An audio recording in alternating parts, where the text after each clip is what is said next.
qui a commencé à détruire. Hein. C'est la mobilisation sur place qui a fait que les tracteurs sont partis. Hein. Protection de biodiversité, mangrove, forêt géophytique et forêt sèche-canal. Des formes de botanique très très fortes qu'on a dit.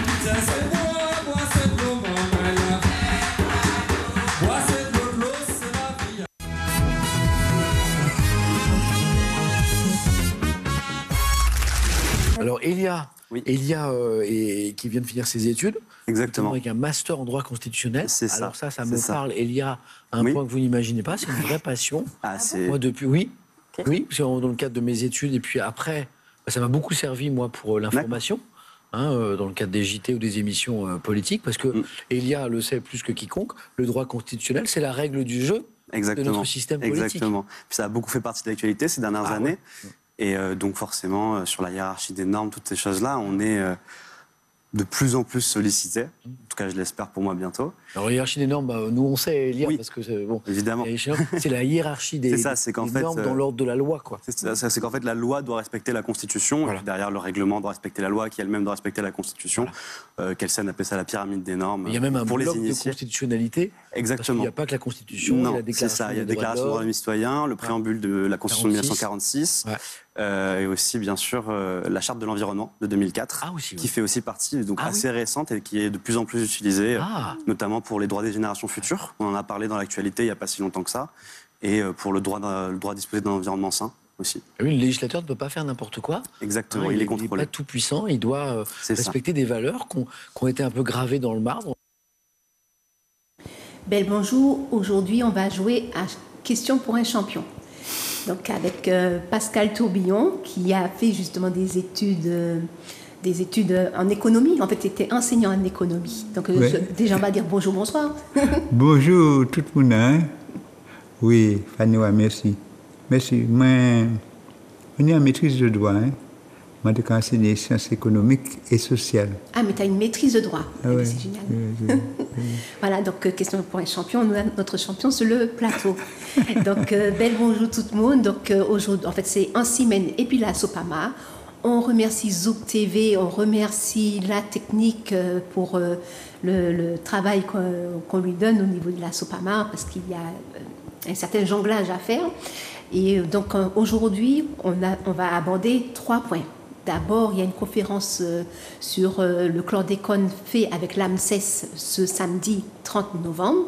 Donc, on va vous inviter à y aller, à y participer pour que nous puissions être forts sur ce point-là. En deuxième point, nous allons voir les 4 ateliers qui ont été créés par la préfecture, la CTM, sous la volonté de la CTM, sur le foncier, la problématique du foncier en Martinique, suite à l'emprisonnement d'Hervé Pinto. Et en troisième partie d'émission, nous allons voir le centre commercial qui se fait en ce moment à la commune de Saint-Esprit. Nous avons fait un communiqué, la Sopamar, en réponse au maire pour que nous puissions bien éclaircir, en fait, éclairer la situation. Voilà. Donc, on va commencer. Déjà, on va voir pour l'association AMSES, on va voir l'affiche qui vous invite à ce samedi-là. Donc, vous voyez le samedi 30 novembre, à venir, ça se passe au campus, à venir pour pouvoir participer. On va voir la deuxième page aussi pour voir un peu le programme. Voilà, le programme zéro chlordécone, parce que comme c'est un perturbateur endocrinien, on ne peut pas accepter même un petit zizine de chlordécone dans notre alimentation, dans la nature ou encore aussi dans nos eaux. Alors, on va voir une petite vidéo vite fait qui présente la conférence et qui vous invite à venir ce samedi-là, demain, à la conférence. À tout de suite. Je suis présidente de l'AMSES et l'AMSES organise un colloque auquel je serais heureuse que tous vous veniez participer parce que c'est ouvert au public, à tout le monde, c'est gratuit et ce colloque a pour but d'échanger avec la population sur la question sanitaire concernant le chlordécone, c'est-à-dire que le chlordécone donne des problèmes de santé, tout le monde le sait, on ne sait pas toujours quels problèmes de santé, mais ces problèmes sont sérieux et en tant que médecin, nous pensons qu'il faut absolument que la population se décontamine. Aujourd'hui, 92% des Martiniquais sont contaminés. Nous pensons qu'il faut arriver à inverser la tendance et faire en sorte que toutes ces personnes, 92% de la population, dans les années à venir, soient décontaminées. Pourquoi? Parce que même si on est en bonne santé avec le chlordécone, on peut très bien transmettre à nos enfants un héritage toxique, c'est-à-dire avoir des enfants qui risquent d'avoir un cancer de la prostate, qui risquent d'être stériles, qui risquent d'avoir une obésité à cause du chlordécone. Et il n'y a que le fait de se sevrer, c'est-à-dire le zéro chlordécone dans l'alimentation, qui nous permettra d'éviter pour la population martiniquaise cette situation qui sera dramatique. Aujourd'hui, quand on regarde les indicateurs, on est étonné de voir qu'il y a encore 16% de personnes illettrées après 13 années sur les bancs de l'école. Mais ces illettrés, ce sont des dyslexiques, ce sont des enfants qui ne sont pas capables d'apprendre la lecture. Nous avons 50% de nos enfants qui sont dans des zones d'éducation prioritaire parce qu'ils ne sont pas capables, parce qu'ils ont des troubles du cerveau et une partie de ces troubles est liée au chlordécone. On ne peut pas mettre tout sur le compte du chlordécone. On peut quand même expliquer à la population que le chlordécone, si on le supprime, ça fera autant d'enfants en moins qui auront des problèmes d'inadaptation scolaire. Sans compter la stérilité. Il y a beaucoup de couples qui ont du mal à avoir des enfants. Et nous savons que le chlordécone agit sur le sperme, qu'il agit sur les ovaires. Donc nous voulons convier tout le monde à discuter, à échanger, à partager notre questionnement, à partager nos inquiétudes. Et puis ensemble, on va essayer de voir ce qu'on fait. Et ce serait bien qu'il y ait des personnes qui s'inscrivent dans des commissions de travail avec l'AMSES. Nous avons l'habitude de travailler entre nous, entre médecins. Et ce serait bien que la population donne son avis et qu'on essaie de chercher ensemble une solution pour sortir de cette crise sanitaire. Donc tout le monde le samedi 30 novembre de 8h30 à 17h. Il est préférable qu'il y ait une préinscription, ça nous permet d'avoir des références, des coordonnées de personnes et de les inviter par la suite, de les tenir au courant des informations, des évolutions de nos actions. Si vous n'êtes pas préinscrit, vous pouvez venir quand même, et la préinscription est souhaitable. Sur place, il y aura possibilité de se restaurer. Donc, de 8h30 à 17h, vous venez à l'université, au pôle STE, c'est-à-dire Santé, Technologie et Environnement, Sciences, Technologie et Environnement. Je rappelle que Madame Josiane Jospélage est membre de la SOPAMAR et membre très active, dont tu te rappelles, Pascal, lorsque l'AMSES, l'association, a été créée. Oui, l'AMSES, et nous avons fait avec l'AMSES un gros travail, non seulement sur les pesticides et sur le chlordécone, mais sur l'épandage aérien. Et elle a contribué avec la SOPAMAR, avec son travail, à montrer que tout ça, c'est le cocktail de pesticides associé à l'épandage aérien, qui c'est une forme de pesticide, puisque ce sont des fongicides, c'est-à-dire des choses que l'on tue pour tuer les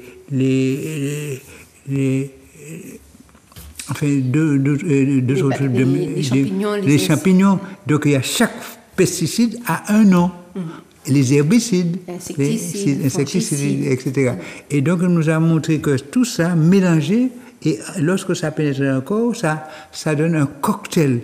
Et 1 plus 1 ne fait pas 2, mais 1 plus 2 peut faire 3, peut faire 5, parce que et les effets nocifs sont démultipliés. Et je profite pour vous dire qu'on est en train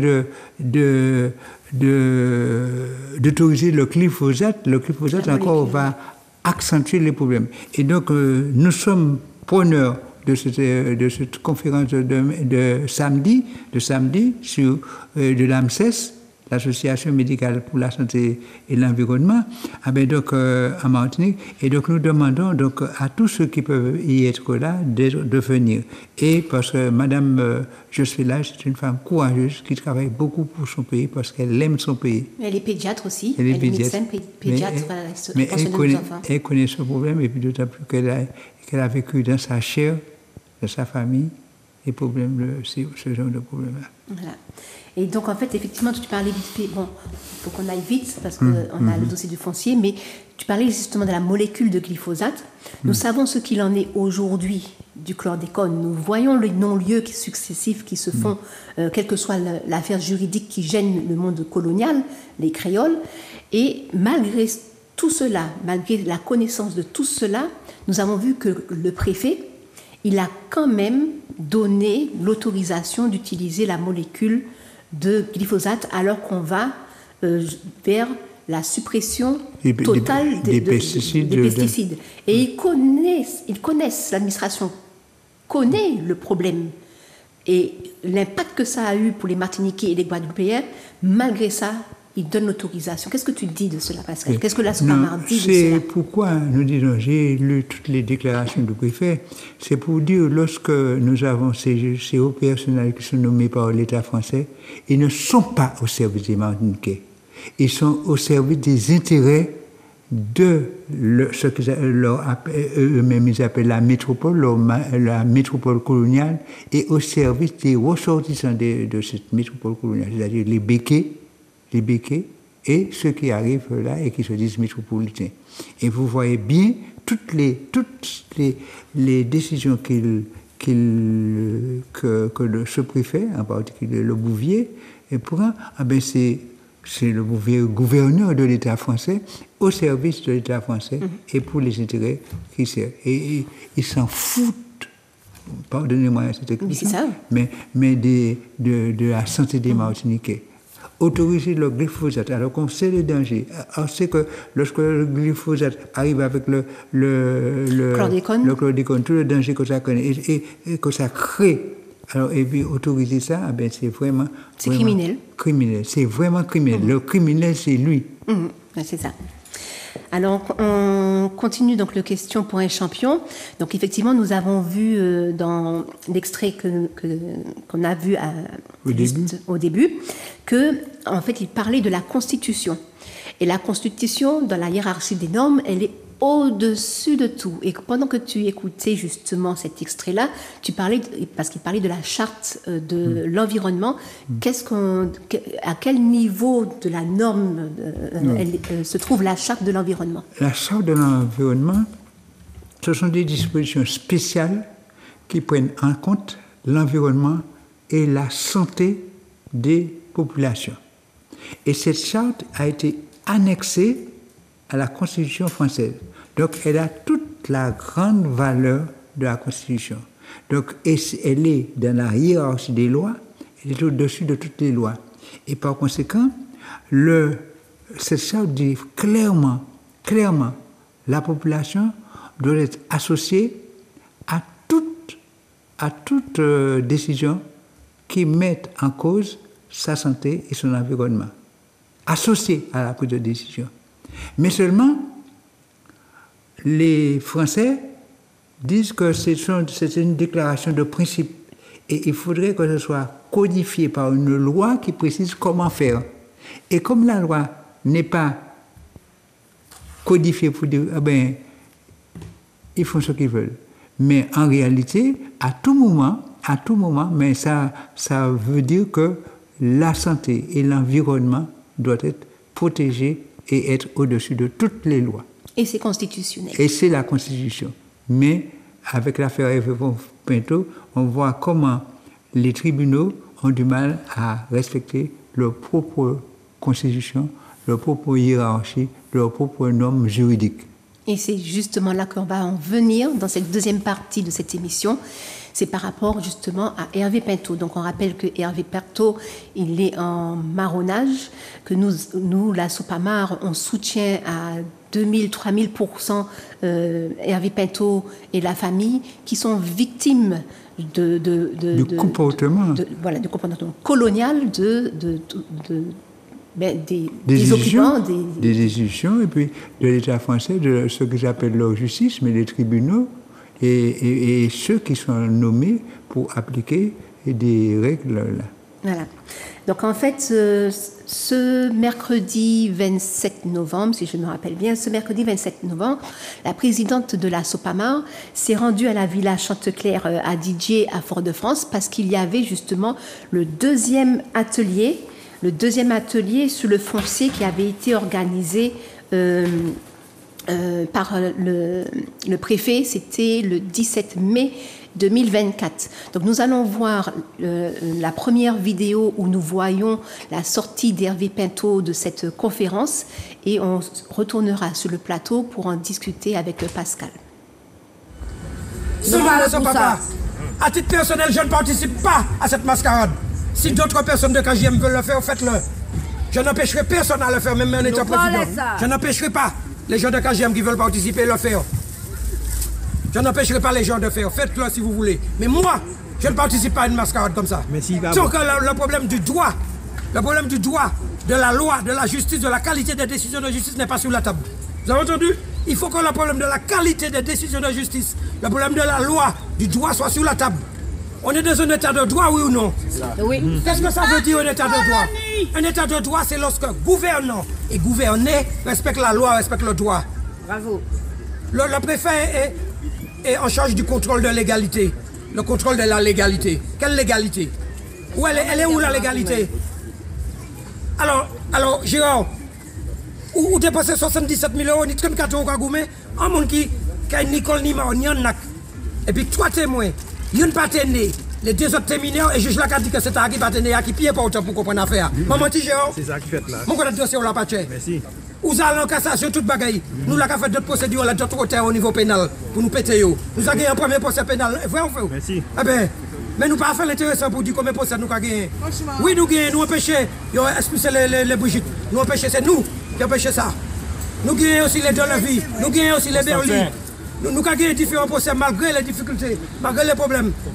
Mais la corruption, elle est là, au tribunal judiciaire. Saint-Joseph aussi. Et quelque part, ils savent qu'il y a une pression. Et qu'effectivement, pression en haut, ils ont envie de massacrer Rosalie. Mais ils ne peuvent pas. Parce que ils savent si ils font ça, nous ne pouvons pas accepter ça. Si ils ont mis Rosalie, nous ne pouvons pas accepter ça.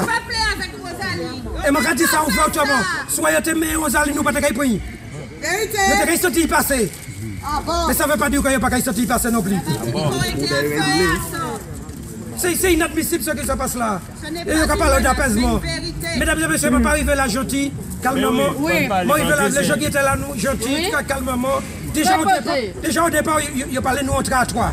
Au départ. Ils parlaient nous entrer à 3. Ils les montré tout seul. Il a fallu aller où la chimie, personne pour que moi arrive. Alors que ce n'était pas ce qui était convenu. C'est pas que c'est une bague qui n'est pas normal en pays là. Mais c'est pas la vérité, c'est ça. Donc, il faut nous courir de ça. Nous connaissent la vérité, mais ils ont serré. Ils ont serré la vérité. Et mesdames et messieurs, il est temps de sortir de ce système. Ces gens-là organisent quelque chose pour qu'on reste dans leur système. On reste prisonnier dans leur truc. Et c'est pour ça que je ne vais pas participer à ça. Il faut sortir de ça. Il n'y a pas de solution dans ça. C'est la preuve. On nous entraîne encore dans une mascarade. C'est un piège. Et Marceline, vous devez dénoncer Marceline. Et je vous le dis, mesdames et messieurs, j'ai le texte là. Le texte de création du GIP. Marceline ne peut pas être présidente. Elle ne peut pas être présidente du GIP. J'ai le texte là, maman. Elle ne peut pas être juge et parti. Mais non, mais je ne peux pas continuer plus loin puisque les fondamentaux ne sont pas là. Puisque tu vois bien que le problème de fond, mais le problème de fond n'est pas traité. Non, mais le problème de fond, c'est qu'il faut des ateliers. Ils ont prévu des ateliers sur 4-6 mois, mais qui n'abordent pas les sujets essentiels. On va parler de la division, de titrement, de machin, mais c'est pas ça le problème. Et Dominique Monoducal a dit, il a eu raison. Il vous dit que voilà, le problème, c'est pas ça, et c'est ça. C'est ce qu'on dit depuis un moment. C'est une mascarade. Il faut qu'on traite le problème de fond. Et il fallait d'ailleurs consulter les associations diverses, pas que nous. Il y a Moun, il y a la Sopama. Avant de créer les ateliers, il fallait consulter les associations. Il fallait consulter le peuple même. Je veux jusqu'à le peuple même. Au-delà des associations, moi, des peuples là, s'il répond, il répond, il ne répond, il ne répond. Il faut consulter le peuple souverain pour savoir ce qu'il veut. Et non pas imposer au peuple ce que vous voulez. C'est ça le problème. On a un tas de dossiers là. Alors ces ateliers-là répondent à quelle question? Tiens, voilà, loger à Casse-Pilote. On a détruit, on a écrasé sa maison, la possession. C'est lui qui a la possession.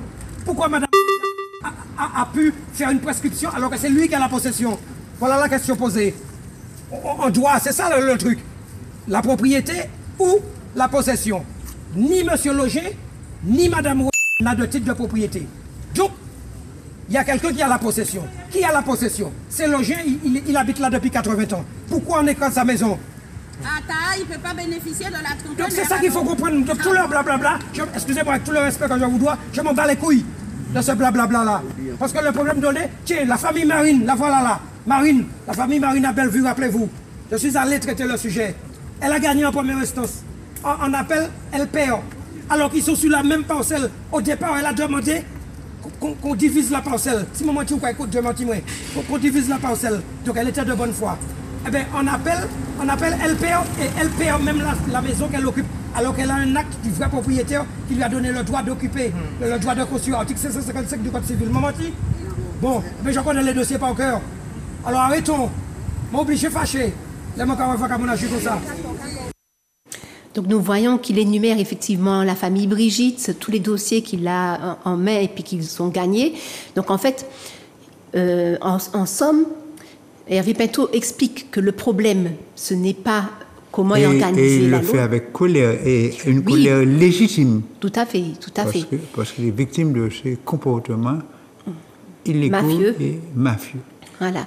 Donc en fait, voici. Donc Rosalie Gachette, présidente de la Sopamar, s'était rendue ce mercredi 27 novembre à la réunion du 2e atelier, parce que c'est 4 ateliers qu'ils ont prévus dans une durée de 6 mois pour régler le problème du foncier en Martinique, suite justement à toutes ces révélations que nous avons fait, la Sopamar, qu'a fait le KJM, le collectif Justice Martinique. Donc nous voyons là les photos de la conférence. Voilà, de la conférence. Nous voyons qu'il y a des places vides, et dans ces places vides, c'était des places pour les associations, pour les syndicats, et nous voyons que elles sont vides. Donc il y aurait pu y avoir plus de personnes pour y participer, et il a été difficile pour les membres de la Sopamar de participer à cette réunion-là, à cette conférence publique. Nous voyons sur les chaises, c'est marqué association, monde associatif, monde syndical. Donc, il a été difficile, il a fallu demander, comme explique la vidéo, à Serge Letchimi de demander pour que les 3 personnes puissent y participer à cette réunion, alors qu'il y avait des places vides. Donc, et ce mercredi 27 novembre, lorsque Rosalie se va à la Villa Chanteclair pour participer au 2e atelier, eh bien, qu'est-ce qui se passe ? Eh bien, on la laisse dehors. Donc, ils restent entre eux, et puis l'association est dehors. Et lorsqu'ils ont vu qu'elle était restée dehors, on voit la vidéo sur le Facebook de la Sopamar pour le mercredi 27 novembre, eh bien, en insistant, ils disent à Rosalie Gachette, finalement, d'entrer. Mais Rosalie Gachette a dit, c'est pas comme ça que ça doit se passer. Et elle a raison, c'est pas comme ça que ça doit se passer. Il y a un certain respect à avoir à la population. Donc, je rappelle quand même les 4 points de ces 4 ateliers sur lesquels ils veulent travailler. Donc, le premier atelier, c'est l'état des lieux de la cartographie du foncier en Martinique. Le 2e atelier, celui de mercredi, c'était celui du statut d'occupant sans titre au statut de propriétaire. Le 3e atelier, c'est l'indivision en Martinique. Donc, ça sera le prochain atelier. Le GIP, en fait, et entre guillemets, c'est le GIP qui gère cela. Le GIP qui est présidé par Madame Marceline. Et le 4e atelier, sortir du tabou de la succession, prévoir et organiser la transmission du patrimoine, de son patrimoine. Mais lorsqu'on regarde ce que dit Hervé Pinto dans la vidéo et ce que dit aussi la Sopamar en permanence, le problème, ce n'est pas la manière dont les lois sont faites, parce que les lois, elles existent. Elles existent. Donc c'est une question d'injustice. C'est, en fait, en réalité, comme dit Pinto, c'est la qualité des décisions de justice qui ne sont pas appliquées. Donc, est-ce que tu peux aborder l'application de la loi. Vas-y. Bon, c'est vrai, la loi, elle est faite. Elle est ce qu'elle est. Il faut rappeler que la loi, en principe, elle est votée par nos représentants, comme ils disent, c'est-à-dire les députés et les sénateurs. Mais très souvent, c'est le gouvernement, le Premier ministre et ses ministres qui ont leur projet et on demande à l'Assemblée de voter. C'est pas, l'initiative ne vient pas toujours des élus, des représentants du peuple, mais du gouvernement. Mais qu'importe, enfin, on vote. Et une fois voté, premièrement, et c'est ce qu'on appelle la hiérarchie des lois, ces lois doivent respecter la Constitution. Il faut qu'elles soient conformes à la Constitution. Deuxièmement, lorsque la loi a voté, pour que la loi s'applique, et c'est ça qui est compliqué en droit français, il faut que les ministres, les préfets prennent ce qu'on appelle des règlements pour l'application de la loi, des décrets d'application, des arrêtés qui permettent de dire comment. Alors la loi a été votée, voilà les grands principes. Il faut la propriété, il faut que ce soit respecté. Il faut que pour que on puisse avoir droit à une propriété, on peut avoir une prescription acquisitive. Mais les décrets disent comment on va appliquer la loi. Et le préfet vient dire mais sur le territoire où je suis, je veux qu'on applique comme ça. Et c'est tout ce problème-là. Et la justice vient après pour dire est-ce que la loi est dans telle situation bien précise, est-ce que la loi a été bien appliquée? C'est le rôle. Donc tout ça c'est bien charpenté. On nous apprend ça en droit lorsque nous faisons des études de droit. Bon, alors, et la SOPAMA a une commission juridique avec des gens qui sont très bien formés, puisque sont presque comme tous, comme moi, nous sommes les trois à avoir une maîtrise de droit, ce qui nous permet d'être bien fournis. Et maintenant, nous avons une Missine qui est doctorante, et nous espérons qu'elle va passer son doctorat avec succès, et elle est à la commission juridique. Donc tout ça donne une commission, et donc si nous gagnons des procès, c'est parce que nous avons une commission bien structurée, avec des gens qui ont une formation en tout cas. Et ça fait jurisprudence aussi. Et ça fait jurisprudence.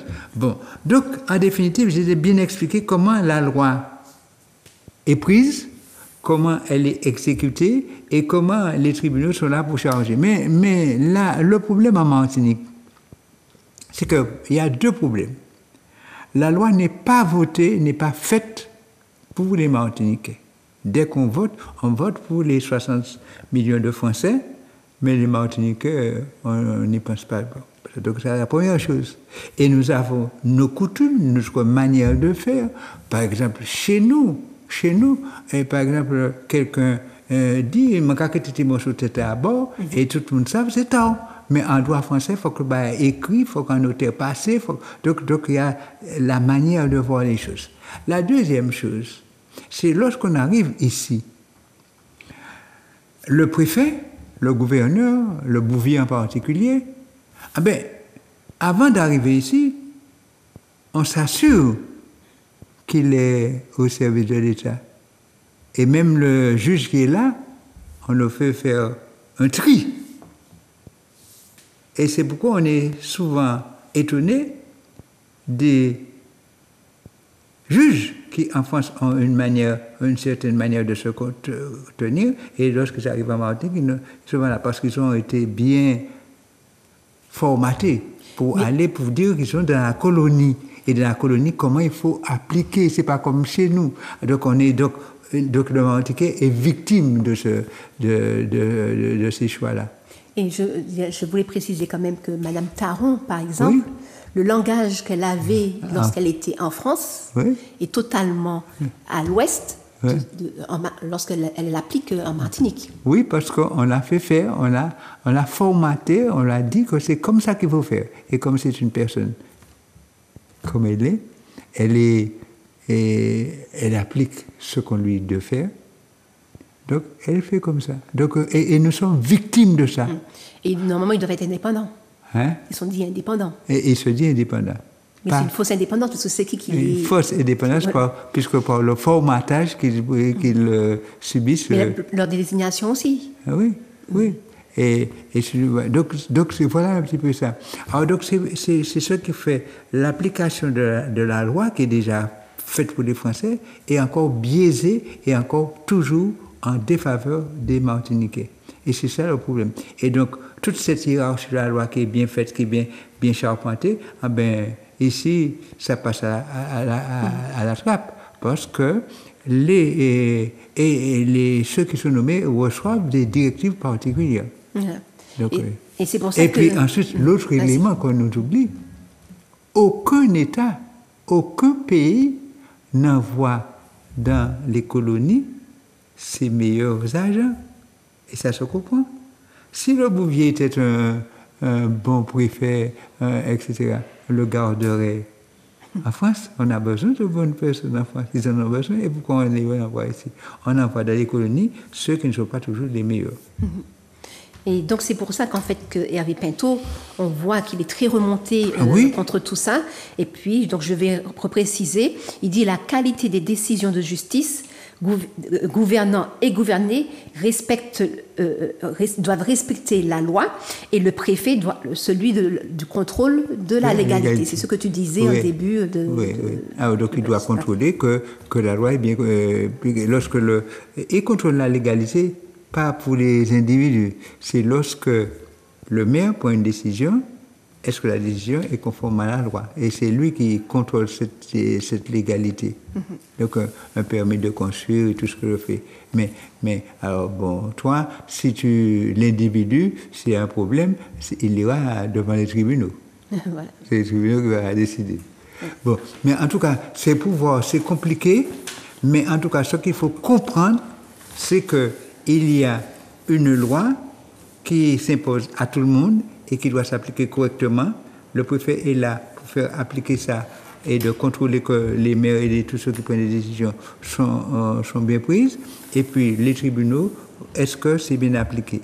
Mais vous voyez un petit peu, il y a toujours une série de deux poids et deux mesures. En réalité, tous ceux qui sont nommés en Martinique sont au service des intérêts de l'État colonial français et au service des ressortissants de l'État colonial français et pas des Martiniquais. C'est le principe général. Donc il ne faut pas croire qu'ils sont venus, malgré les belles déclarations que vous faites. J'ai vu les belles déclarations du préfet, gouverneur, mais c'est pas ça.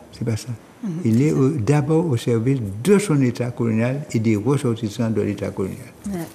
Donc on va voir maintenant la deuxième vidéo de Hervé Pinto, toujours à la sortie de cette conférence qui avait lieu le 27 mai 2024. On retourne sur le plateau. Au bord des lectures sont claires. Non, on veut encore couillonner les gens, on veut emmener les gens sur notre terrain pour raconter n'importe quoi aux gens, et puis ainsi continuer comme avant. Et puis voilà, on a fait une conférence interministérielle sur le foncier. Donc vous voyez, on règle les problèmes, on fait ça s'il faut.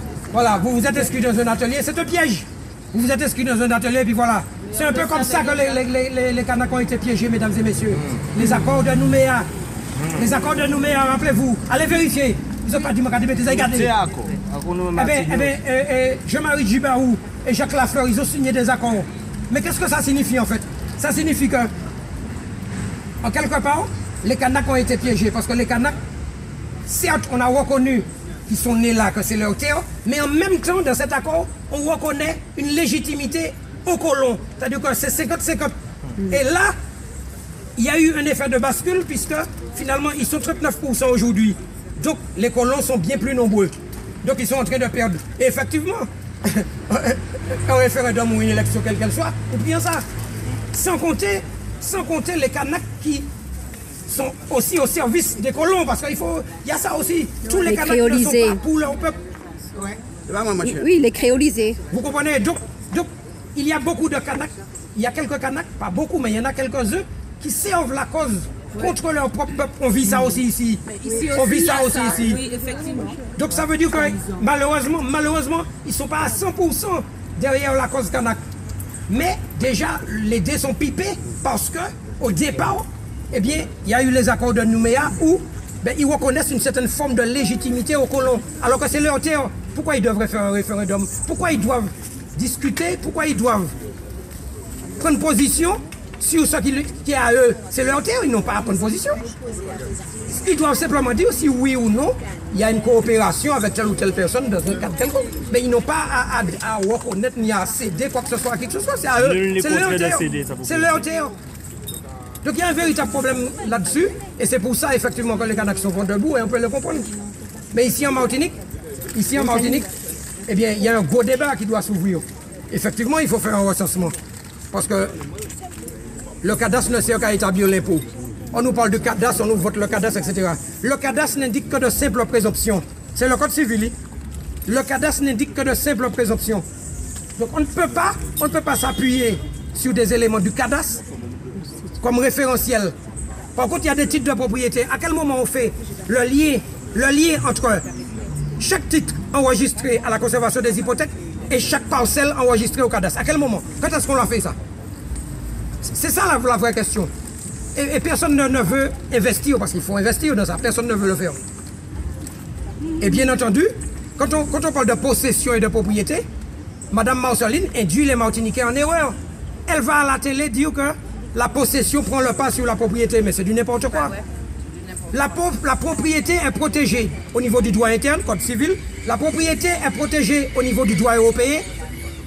Convention européenne de sauvegarde des droits de l'homme, c'est l'article 1, protocole additionnel. La propriété est protégée au niveau de la charte des droits fondamentaux de l'Union européenne, c'est l'article 17. Et la propriété, on peut dire que c'est un droit fondamental, elle est en quelque part protégée par la résolution du 26 mars 2019 portant sur les droits fondamentaux des personnes d'ascendance africaine vivant en Europe, donc en Martinique. Donc la propriété est protégée partout, au niveau des droits de l'homme aussi. Et comment Mme Marceline peut venir dire que la possession prend le pas sur la propriété? Donc effectivement, il parle d'accord, dans son intervention, il parle d'accord, il parle justement de droit de la propriété, de ce qu'on possède. Et donc je rappelle quand même qu'en 2009, il y avait eu des accords par rapport à la vie chère, mais qu'on n'a jamais réellement vu s'appliquer. Et c'est pour ça qu'aujourd'hui, on continue à dire il faut nous respecter, on ne peut pas continuer à vivre ainsi. Donc il y a justement la révolte contre ce système qui perpétue au fil des années, 14 ans ou 15 ans après. Il y a eu des tables rondes. Donc qu'est-ce qu'on peut attendre de ces accords lorsqu'on voit ce qui se passe en Kanaki? Oui, c'est vrai qu'il a fait un petit point sur la Kanaki, et voilà un peuple, le peuple kanak, qui est sur sa terre, et des Français, les colons, et les colons par définition, ce sont des gens qui sortent de chez eux et qui vont prendre possession de la terre qui ne leur appartient pas chez les autres. Donc ils n'ont pas de droit. Et vous avez vu, l'État colonial français, et par les accords de Nouméa, que les Kanaks ont pu accepter, et dire on accepte que les colons qui étaient déjà là, ils ont autant de droits que les Kanaks. Que ceux qui se sont imposés.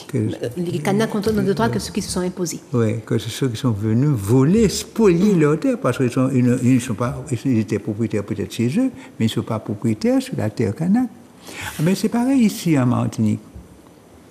Les colons béquets, avec la complicité, l'organisation, les moyens guerriers, les armes de l'État français, avec l'arsenal juridique de l'État français, viennent à Martinique et disent que la Martinique leur appartient et viennent dessus. On ne sait pas d'ailleurs comment les béquets ont acquis les terrains. On n'a jamais trouvé des titres, on n'a jamais cherché. On a attribué des titres à partir des années, fin des années 1990 et au début des années 2000, mais ils n'ont pas. Donc ici, ils disent ça. Mais on voit, et chaque fois qu'on discute avec un colon français ou un représentant de l'État colonial français, pendant qu'on discute pour chercher une solution à un problème, ils réfléchissent à comment vous couillonner, comment vous faire confiance. Et les accords sur la vie chère de 2019, cela, alors que les Martiniquais... 2009. Oui, 2009, c'est un exemple typique.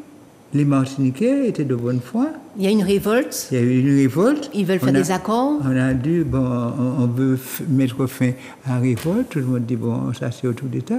Mais pendant ce temps, les représentants de l'État français, les représentants des béquets, ont réfléchi comment il faut couillonner les Martiniquais, et c'est pourquoi ils n'ont jamais appliqué correctement ces accords. Comment voulez-vous que les jeunes qui arrivent 15 ans après fassent confiance aux représentants de l'État français, aux accords qu'ils veulent signer? Mais non, c'est pas possible, Et on a 1000 exemples où l'État français est un État voyou, ici comme ailleurs. Et on ne peut pas leur faire confiance. Et ils s'imposent par la force, par la violence, par la judiciarisation, par la criminalisation. Oui, et ils disent que les violents, c'est les autres. Mais qui sont les violents réellement? Mais on les voit, ils sont armés. Ils sont armés face avec des gens qui sont des sandales, et ils disent que c'est eux les violents. Ils disent c'est eux les violents. Et eux les violents. À quel moment on voit que Hervé Poutin il parle avec colère, mais il a les mains nues. Mais chaque fois que vous voyez un gendarme, il est armé. Il est armé de quoi? Du code civil, du code pénal. Voici, il a les livres de droit en permanence. Il a un sac cabas rempli de livres. Il utilise leur propre droit. C'est ça. Mais on voit... Et il connaît par cœur. Et on voit que les représentants de l'État français à Martinique, de l'État colonial, ils utilisent le droit que ça lorsque ça leur sert leurs intérêts. Et chaque fois que ça ne sert pas leurs intérêts, ils passent à côté. Ils font que leurs représentants, que leurs amis, ils essaient de voir comment modifier, comment contrecarrer, etc. Et c'est ça le gros problème auquel nous sommes confrontés ici, tant pour le foncier, et l'exemple typique d'Hervé Pinto, et que pour les problèmes de vie chère, où à aucun moment, alors que la loi dit que les responsables de la grande distribution doivent produire leurs comptes, à aucun moment, M. Bernard, mais tout le monde le sait, M. Bernard ne produit jamais ses comptes. Et d'ailleurs, il devait comparer devant le tribunal, on a renvoyé. Mais c'est pour dire que ces gens ne publient pas leurs comptes. Et comment on peut dire c'est eux les véritables responsables de la vie chère en Martinique? Parce qu'on ne publie pas les comptes. Comment on peut savoir comment les marges que M. Bernard fonctionne et utilise? On a une idée à peu près. Lorsque un des copains de la grande distribution Leclerc dit mais je voulais baisser mes marges, on m'a dit pas question à Martinique de marge inférieure à 15%. Donc, c'est 15, c'est 20, c'est 25, tout était déjà décidé depuis l'année dernière. Et on leur a dit non, pas question à Martinique de baisser de faire des marges de moins de 15%, parce que c'est la loi, c'est leur loi qui n'est pas conforme à la loi française, à la loi telle qu'elle s'applique en France. Alors en France, 2-3% ils sont satisfaits, ici 15% ils ne sont pas satisfaits. Voilà.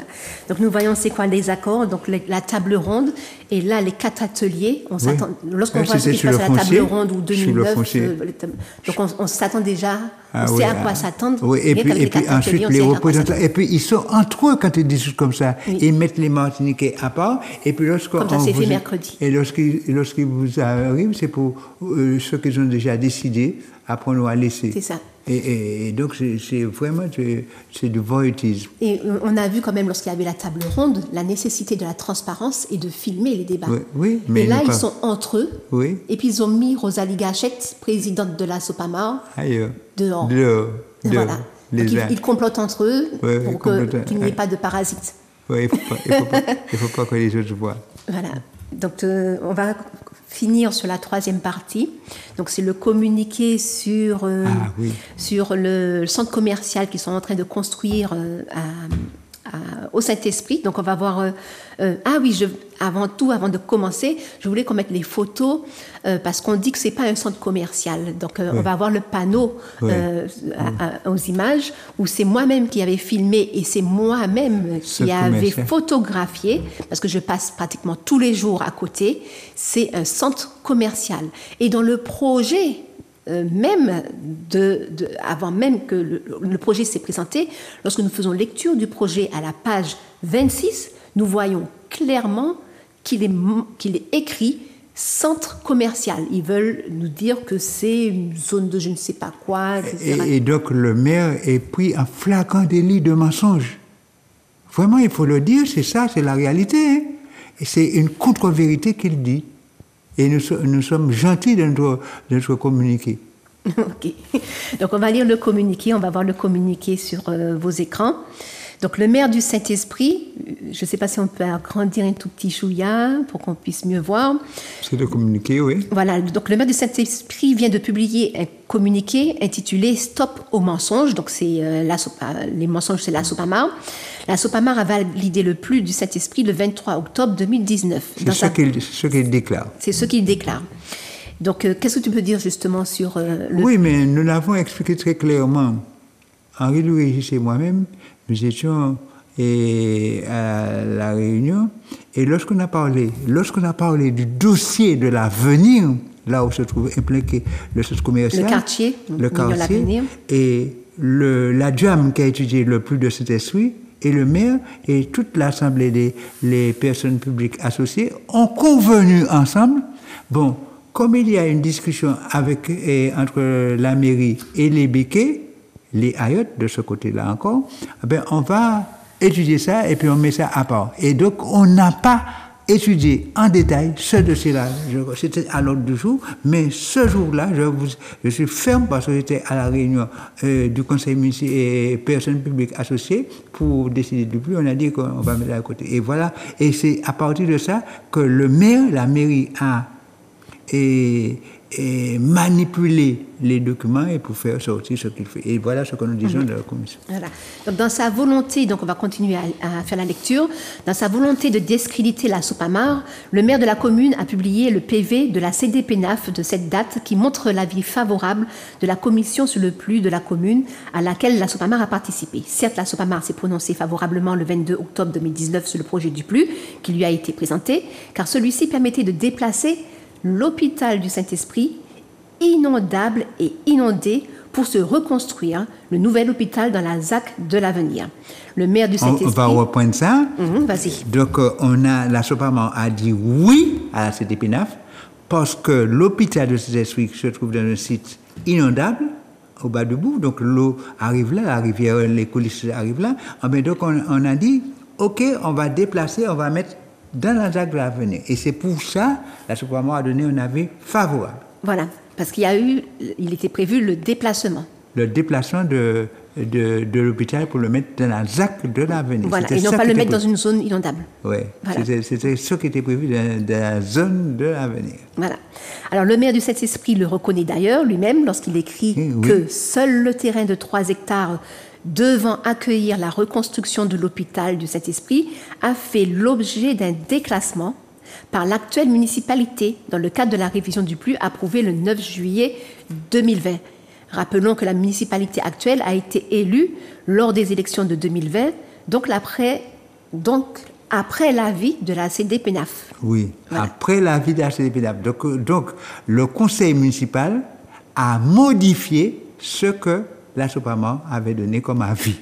Et c'est vrai, c'est là qu'il faut bien comprendre ça. C'est pourquoi nous insistons que l'actuelle municipalité, il reconnaît lui-même que l'actuelle municipalité a déplacé les 3 hectares qui étaient prévus pour l'hôpital pour le mettre ailleurs, mais sans dire à la population que c'est après la décision de la CDPNAF. C'est ça.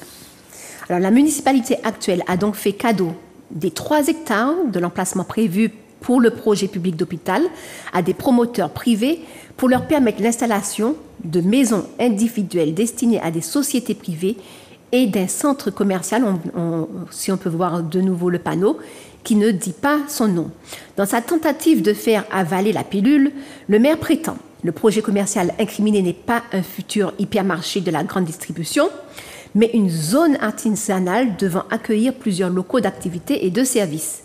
Faut-il croire quand on sait que le site de Génipa à Ducos, où se situe le centre commercial du même nom, était censé accueillir, selon le plus de Ducos de l'époque, des locaux pour des petits artisans et des petits commerçants chargés de transformer ou de commercialiser les produits agricoles du secteur. Chacun peut voir ce qu'il est advenu depuis de cela. Donc nous voyons clairement ce que nous avons à Génipa.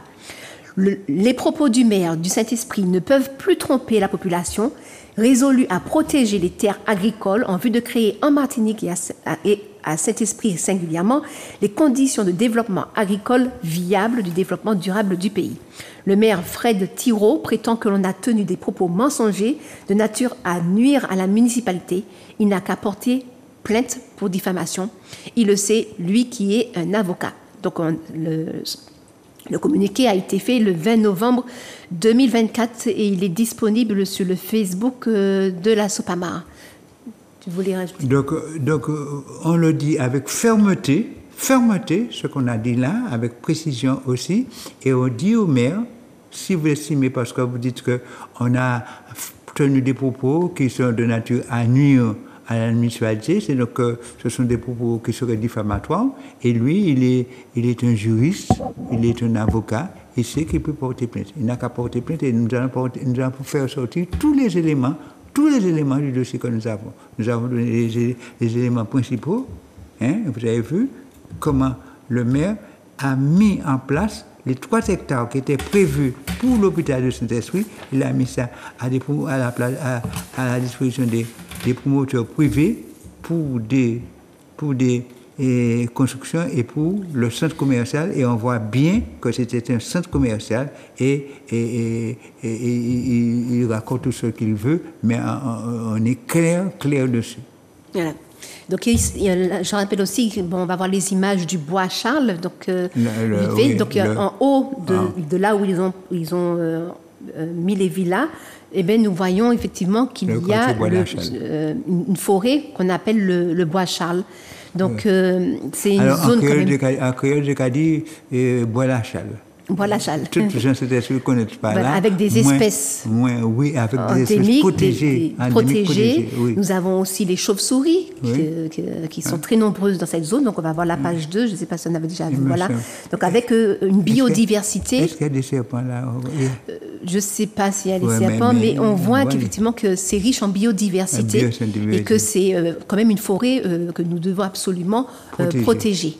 Donc, lorsque nous urbanisons, je ne vais pas dire nous, lorsque le maire urbanise le conseil municipal, le maire et le conseil municipal. Voilà, il fragilise justement cette biodiversité.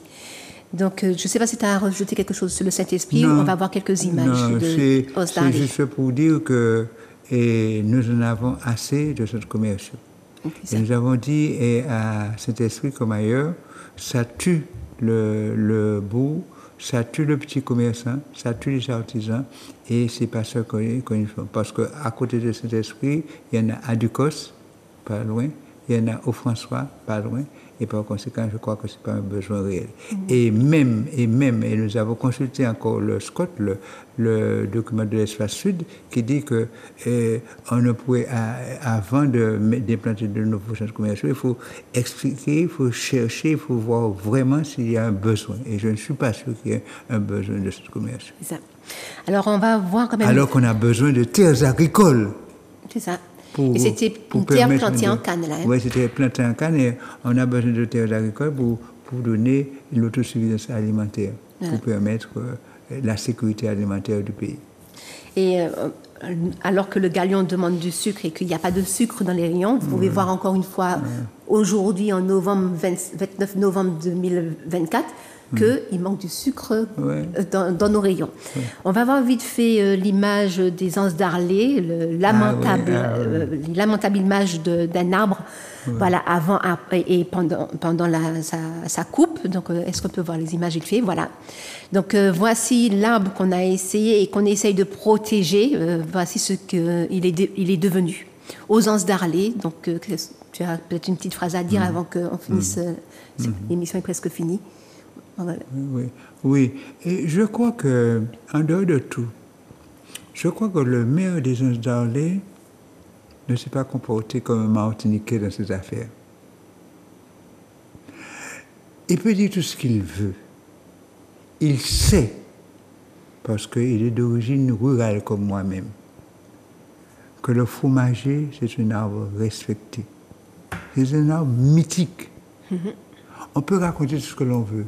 Et ils savent, les Français, la forêt de Brocéliande et toutes leurs forêts qui ont des arbres protégés, on les respecte. Même si c'est un mythe. Et là, je crois qu'il commet un crime contre la mentalité, contre la spiritualité aussi, c'est vraiment... La spiritualité martiniquaise. Voilà, les énergies. Et là, on connaît la puissance du fromager. Et là, on parle de karma. J'espère, bon, protection. Donc, question pour un champion est finie. Question pour un champion pour la Sopamar. Donc, on se retrouve la semaine prochaine et on remercie, bien sûr, Zouk TV. À très bientôt.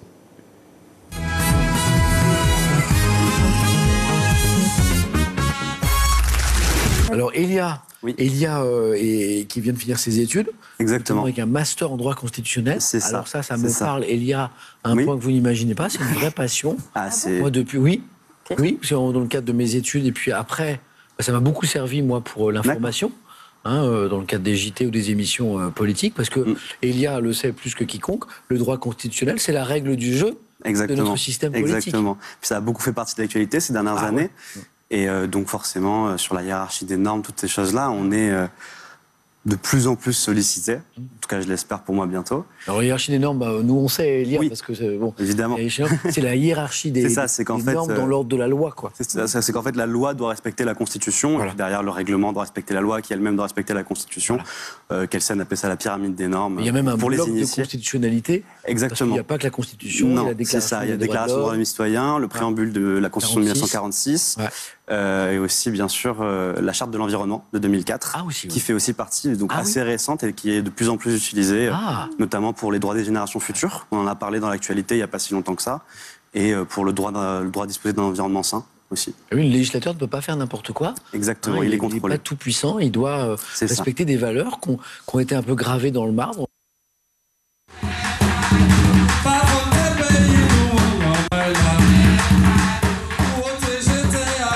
Vous avez déjà commencé à détruire. C'est la mobilisation sur place qui a fait que les capteurs sont partis.